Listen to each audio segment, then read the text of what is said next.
데오빌로여, 내가 먼저 쓴 글에는 무릇 예수께서 행하시며 가르치시기를 시작하신부터 그가 택하신 사도들에게 성령으로 명하시고 승천하신 날까지의 일을 기록하였노라. 그가 고난받으신 후에 또한 그들에게 확실한 많은 증거로 친히 살아계심을 나타내사 40일 동안 그들에게 보이시며 하나님 나라의 일을 말씀하시니라. 사도와 함께 모이사 그들에게 본부하여 이르시되 예루살렘을 떠나지 말고 내게서 들은 바 아버지께서 약속하신 것을 기다리라. 요한은 물로 세례를 베풀었으나 너희는 몇 날이 못되어 성령으로 세례를 받으리라 하셨느니라. 그들이 모였을 때 예수께 여쭈어 이르되 주께서 이스라엘 나라를 회복하심이 이때이니까 하니 이르시되 때와 시기는 아버지께서 자기의 권한에 두셨으니 너희가 알 바 아니요 오직 성령이 너희에게 임하시면 너희가 권능을 받고 예루살렘과 온 유대와 사마리아 땅끝까지 이르러 내 증인이 되리라 하시니라. 이 말씀을 마치시고 그들이 보는 데 올라져 가시니 구름이 그를 가리어 보이지 않게 하더라. 올라가실 때 제자들이 자세히 하늘을 쳐다보고 있는데 흰옷 입은 두 사람이 그들 곁에 서서 이르되 갈릴리 사람들아 어찌하여 서서 하늘을 쳐다보느냐. 너희 가운데서 하늘로 올려지신 이 예수는 하늘로 가심을 본 그대로 오시리라 하였느니라. 아멘. 새해 첫 주일 저희가 이렇게 함께 모여 예배할 수 있는 것이 너무나 감사합니다. 오늘 예배하는 모든 주의 성도들, 백성들 안에 주 예수 그리스도의 평강이 늘 함께 하시기를 축복합니다. 여러분, 오늘 광고를 이미 보신 것처럼 내일부터 신년 특별 새벽 기도회가 시작이 됩니다. 한 주간 저희가 기도의 제목을 분별하고 이를 위해 기도해 왔습니다. 내일부터 한 주간 여러분 힘을 다해 한번 새벽에 모여보시기를 바랍니다. 하나님이 말씀을 깨닫게도 하시고 기도할 제목도 알려주시고 또 나와 함께 하심을 경험케 하시는 역사가 있을 줄 믿습니다. 오늘 사도행전 말씀을 여러분과 나누려고 하는데 앞으로 사도행전 말씀을 쭉 이어가려고 합니다. 아마 여러분들 중에는 사도행전 공동설교가 뭔가 좀 궁금해 하실 것 같아요. 올 한 해 한국교회 목회자들 중에 성령께서 우리 한국교회 또 성도들의 삶에 강하게 역사하실 것을 기대하면서 함께 사도행전을 그 말씀을 풀어가자 그 마음을 모은 이들이 사도행전 공동설교를 해보자 마음을 모았습니다. 여러분들이 그러면 설교를 다 똑같은 설교를 하나? 본문이 똑같다는 겁니다. 매주 사도행전의 같은 본문 말씀을 가지고 서로 다른 말씀이 선포되는 거죠. 하지만 사도행전을 통하여 성령의 역사가 강하게 일어난 것처럼 한국 교회마다 놀라운 일이 있기를 원하는 마음으로 기도하면서 저도 매화교회에서 이 본문 말씀을 가지고 말씀을 전하려고 합니다. 여러분의 기도가 굉장히 많이 필요합니다. 그리고 여러분 큰 은혜 누리시기를 축복합니다. 사도행전은 누가복음을 기록한 누가에 의해 기록이 됐습니다.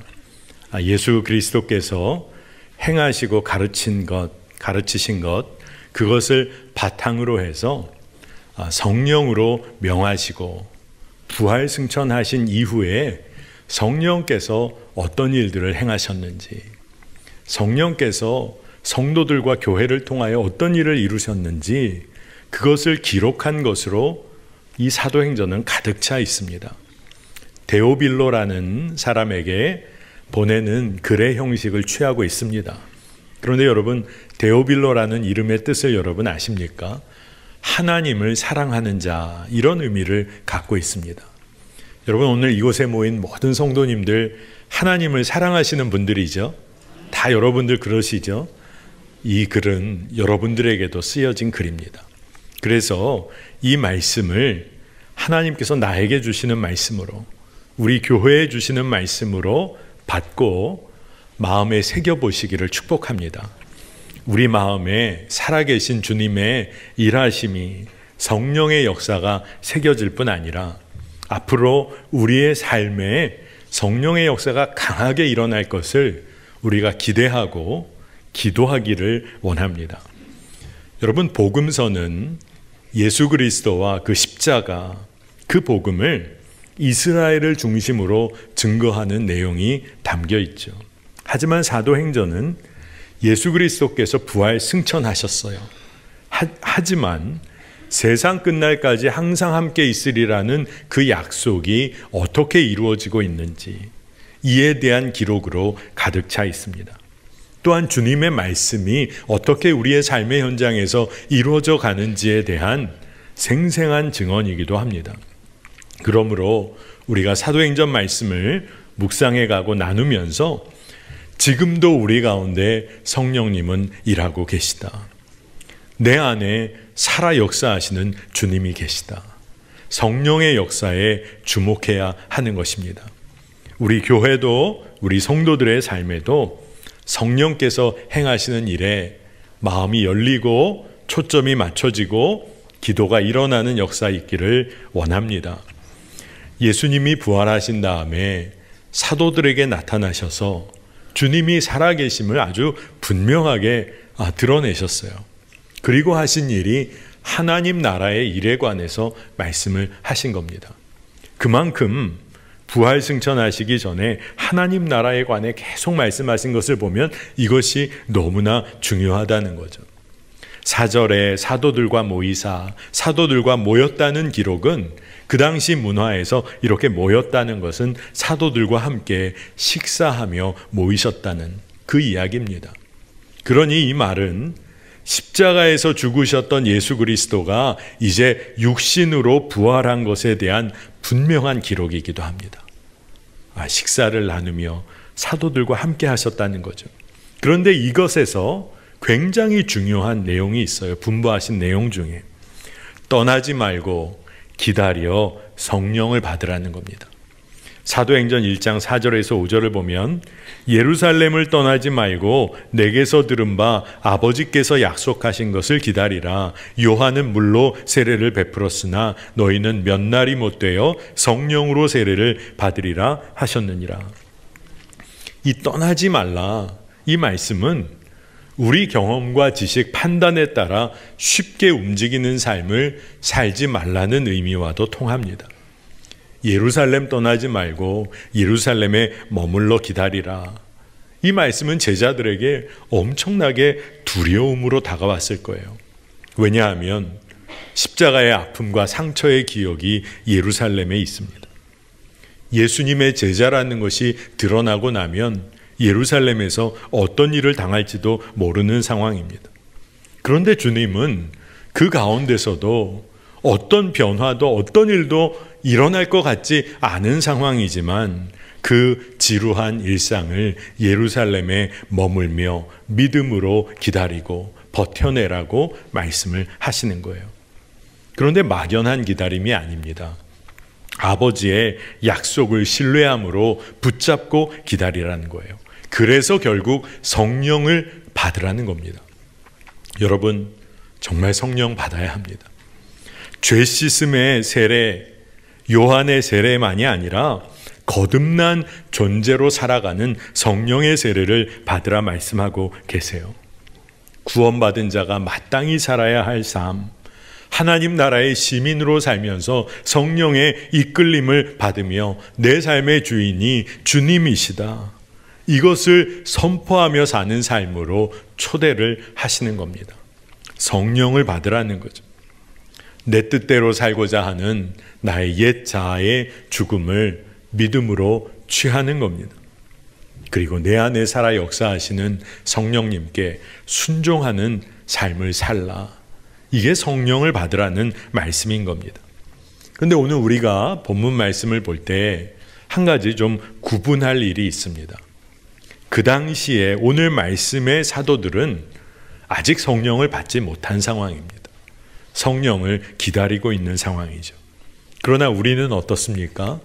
지금 이 시대의 성도들은 성령님께서 이미 우리에게 오셔서 역사하고 계신 시대를 살고 있습니다. 성령께서 얼마나 강하게 우리 안에서 역사하시고 일하시는지를 경험하고 그 수많은 증언들을 공유하는 시대를 살고 있어요. 그런데 여러분, 그럼에도 불구하고 우리가 우리의 삶을 성령님께 내어드리지 못하고 그렇게 살고만 있다면 그것은 정말 안타까운 일입니다. 여전히 내 뜻과 고집과 계획 붙잡고 내세우며 사는 사람, 성령님의 인도하심에 순종하기가 어렵습니다. 예루살렘에서 떠나지 말라, 이 주님의 말씀에 순종하기가 어려워요. 예루살렘에 도저히 머물 수가 없을 겁니다. 약속의 말씀 믿기도 어려울 거예요. 그러나 우리는 이제 내 삶에서 내 경험, 지식, 판단, 의존하며 살던 삶에서 주님이 이끄시는 삶으로 나아가야 합니다. 예수님께서 성령을 받으라 이 말씀을 주셨는데 오늘 말씀 6절을 보면 제자들이요 전혀 뜬금없는 질문을 하는 것 같이 엉뚱한 이야기를 합니다. 이스라엘이 정치적으로 언제 회복되겠습니까? 이런 식의 질문을 하는 거예요. 바로 이때입니까? 이때가 바로 이스라엘이 회복되는 때입니까? 제자들은요, 성령을 받으라 하시는 주님 앞에서 여전히 자기 뜻과 생각에 갇혀서 질문을 해요. 그런데 예수님의 대답은 너무나 명확하다 못해서 더 이상의 질문을 허용하지 않으시는 그 대답을 하십니다. 사도행전 1장 7절에 이르시되 때와 시기는 아버지께서 자기의 권한에 두셨으니 너희가 알 바 아니요. 하나님의 뜻과 계획을 우리는 여전히 우리 생각으로 좀 바꿔보고 우리 마음대로 좀 고쳐보려고 합니다. 우리 인간이 얼마나 어리석고 교만한지를 볼 수 있는 거죠. 예수님께서는 하나님 나라에 관해 말씀하고 계신데 사도들은 계속해서 지금 당장 눈에 보이는 일에 관심하고 있어요. 사도들만 그렇습니까? 우리 모습이 그렇죠.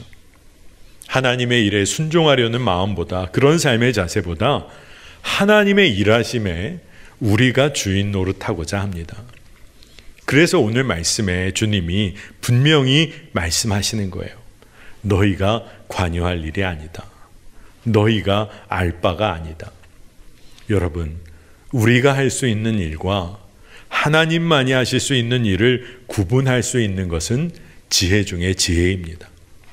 우리의 삶에 상대적인 영역이 있고 하나님께서만 하셔야 하는 절대적인 영역이 있다는 것을 구분할 수 있다면 그 하나님 앞에 설 때 우리는 겸손할 수밖에 없습니다.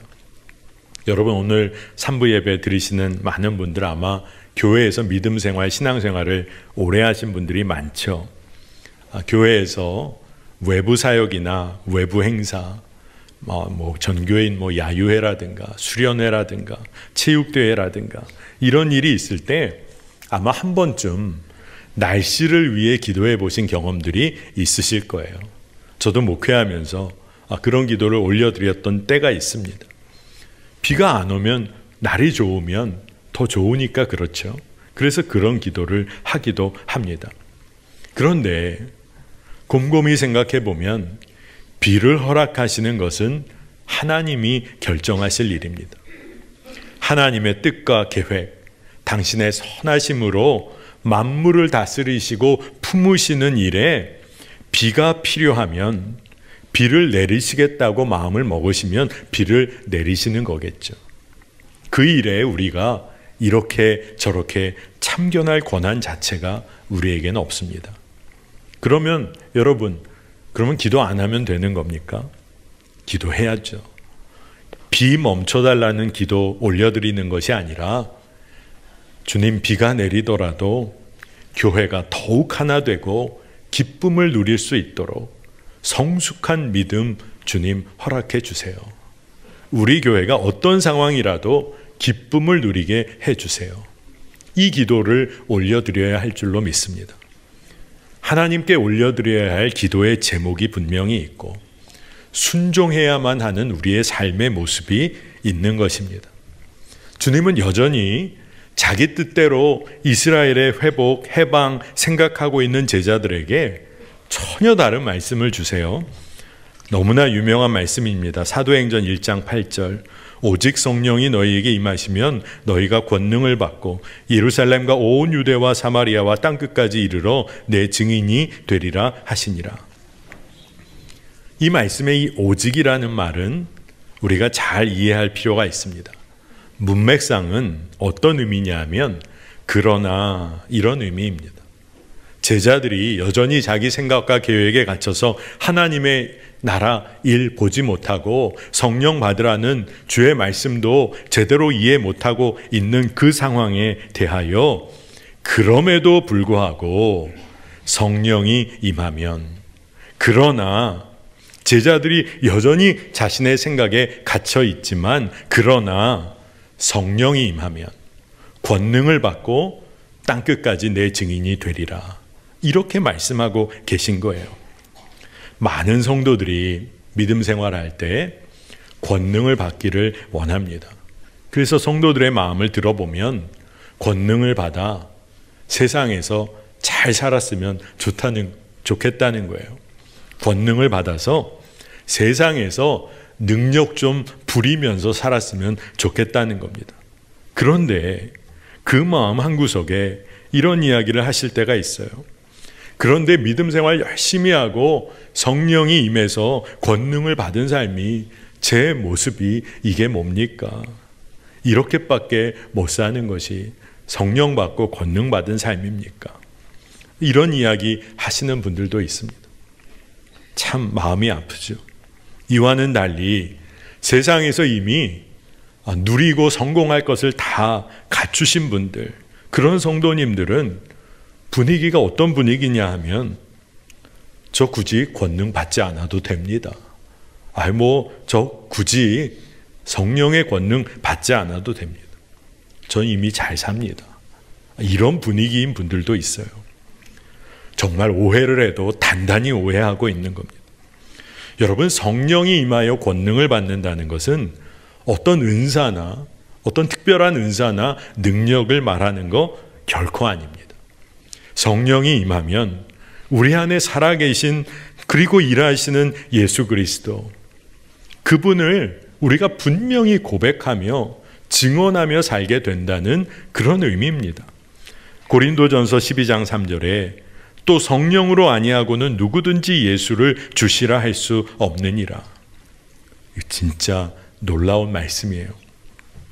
바로 예수님 그분이 우리의 권능이 되신다는 겁니다. 성령이 임하면 누구든지 예수를 주라 고백하게 된다. 예수님이 우리의 권능이 되어주세요. 예수님이 우리의 삶을 사로잡아 주시니 우리 삶에서 예수님이 하실 수 있는 수준의 사랑과 용서, 섬김과 베품의 삶이 이루어진다는 겁니다. 사실 예수님이 하시는 거죠. 내 삶을 통해 주의 권능을 드러내시는 겁니다. 그러니 작은 일이 되든 큰 일이 되든 성령께서 인도하시는 대로 믿음대로 순종해 보면 우리 삶을 통해 주의 살아계심이 증거됩니다. 사도행전에서 우리가 계속해서 만나게 될 증언은 주님은 우리 안에 살아 역사하신다. 우리 교회를 통하여 일하신다는 겁니다. 증인이라는 이 단어, 증인이란 말을 헬라어로 보면 마르티스라는 말입니다. 근데 이 말은 영어의 순교라는 말, 마터라는 말과 어원상 통해요. 여러분, 증인이 되어서 복음을 전하다 사도들 대부분은 순교했습니다. 순교하는 한이 있어도 증인된 삶을 포기할 수가 없었던 거예요. 왜 그랬을까요? 보고 듣고 경험한 것이 너무나 분명했기 때문에, 살아계신 주님을 진정 만났으니까 그렇습니다. 사도들은 그랬어요. 지금은 그러면 다른 겁니까? 지금도 살아서 우리 안에 역사하시는 성령님, 우리가 경험하고 삽니다. 만약에 전 모르겠습니다 하는 분들이 계시다면 구해야 합니다. 성령님은 우리 안에서 역사하십니다. 이제 교회와 성도들이 깨어서 살아계신 예수 그리스도 증언해야 하는 겁니다. 이게 바로 하나님의 일에 참여하는 거예요. 하나님 나라의 일에 참여하는 겁니다. 증인이 되리라 라는 이 말씀은 미래형이면서 동시에 명령형입니다. 성령께서 우리를 증인으로 세우시고 이끌어 가십니다. 그러면 우리가 정말 증인으로 세워져 가는 거죠. 그런데 그와 동시에 증인으로 서는 일에 우리의 삶을 우리가 스스로 내어드려야 하는 겁니다. 예수님께서 제자들을 부르실 때 뭐라고 하셨죠? 나를 따르라 하셨습니다. 즉 예수님은 자격 없는 이들을 다 부르셔서 제자로 가르치시고 세워가셨어요. 제자로 만드신 겁니다. 주님이 다 하신 거예요.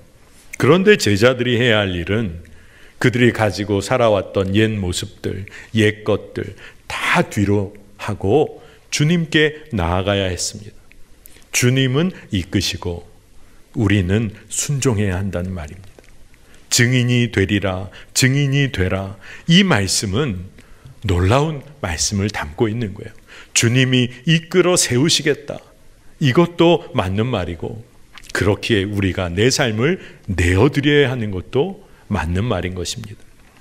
여러분, 이 땅에서 사회적으로 법률이 정하는 증인이 되려면 적어도 최소한 3가지 조건을 갖춰야 법률적으로 증인으로 설 수가 있습니다. 여러분 다 아는 내용이에요. 첫째는 반드시 보고 들은 것이 있어야 합니다. 정말 중요한 필요한 것을 보고 듣지 못했다면 애초 증인될 수 없는 거죠. 두 번째는 반드시 출석을 해야 증인으로 역할을 할 수가 있습니다. 출두하지 않으면 때에 따라서는 구인되기도 하잖아요. 그리고 세 번째는 반드시 증인은 진실을 말해야 합니다. 위증하면 위증의 벌을 달게 받게 되는 것이죠. 주님께서 우리에게 증인이 되라고 하셨을 때 이런 의미와도 일맥상통하는 부분이 있습니다. 예수님께서 생명 주셨음을 우리가 알고 경험했기에 우리가 그리스도인이 되었습니다. 부활하신 주님이 우리와 함께 하신다. 임마누엘 주님임을 매 순간 경험하기 때문에 우리가 증인으로 섭니다. 그렇기에 삶의 현장으로 나가서 주님 살아계시다. 우리가 믿는, 경험하는 예수 그리스도 증언하게 되는 겁니다. 삶의 현장에 나가는 거죠. 그런데 한 가지 사회의 증인과 우리가 다른 게 있습니다.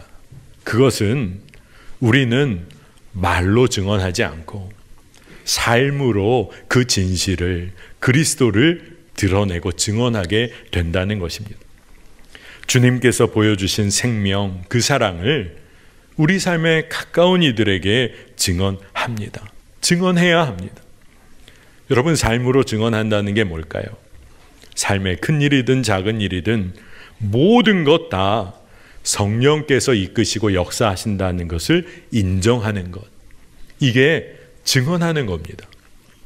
제가 2008년이죠. 2008년에 한국으로 돌아와 한국에서 목회를 이어가게 될 때 금요 성령 집회를 섬기기 시작을 했습니다. 근데 그때 참 모든 것이 낯설었던 때예요. 왜냐하면 제가 성령 사역을 그렇게 많이 해본 경험이 없었기 때문에 그랬습니다. 그래서 어떻게 성도들을 위해 안수기도를 해야 하나 조금 막연한 느낌이 들었어요. 그러나 한 가지 저에게 그래도 제가 붙잡은 믿음은 내 안에 살아계신 주님께서 친히 하실 것이다. 그게 믿어지니까 부족한 마음이지만 그 자리에 설 수가 있었습니다. 엄청난 사역의 경험을 가진 사람만을 통해서 주님이 일하시는 게 아니라 주님이 일하시도록 내 삶을 내어드리는 자를 통해서 역사하신다.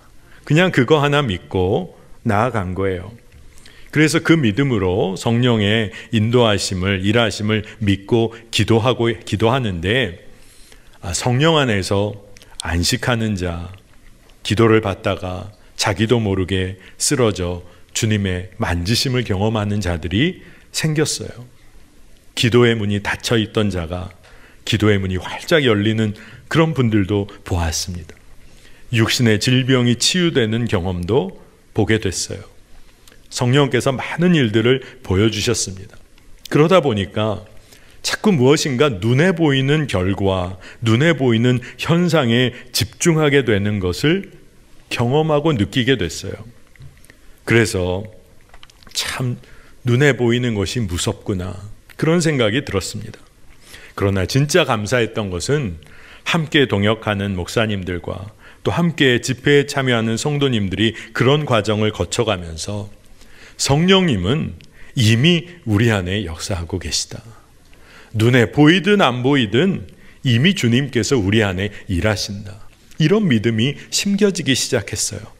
그래서 오늘 무슨 일이, 큰 일이 벌어지겠나, 이게 중요한 게 아니라 이 집회의 자리에, 예배의 자리에 불러주신 성령님의 인도하심, 그것만도 성령의 역사 중의 역사다. 이런 고백이 성도들 안에, 사역자들 안에 터져나오기 시작을 했습니다. 그러면서 성령 집회가 부흥되는 경험을, 하나님의 부흥을 보게 되었습니다. 여러분, 주님이 살아계셔서 나와 함께 계신다. 이게 믿어지면 그건 정말 은혜 중에 은혜이고 두려움 없이 세상을 살게 됩니다.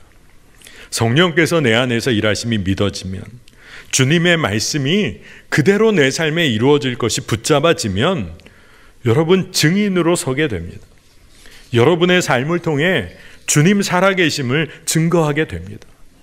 교회가 왜 교회인 거죠? 예수님 살아 역사하신다.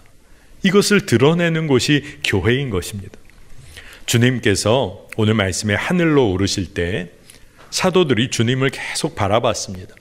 근데 특이하게 말씀은 그때 구름이 하늘에 오르시는 주님을 가리어서 더 이상 볼 수 없게 됐다라는 말씀을 기록하고 있어요.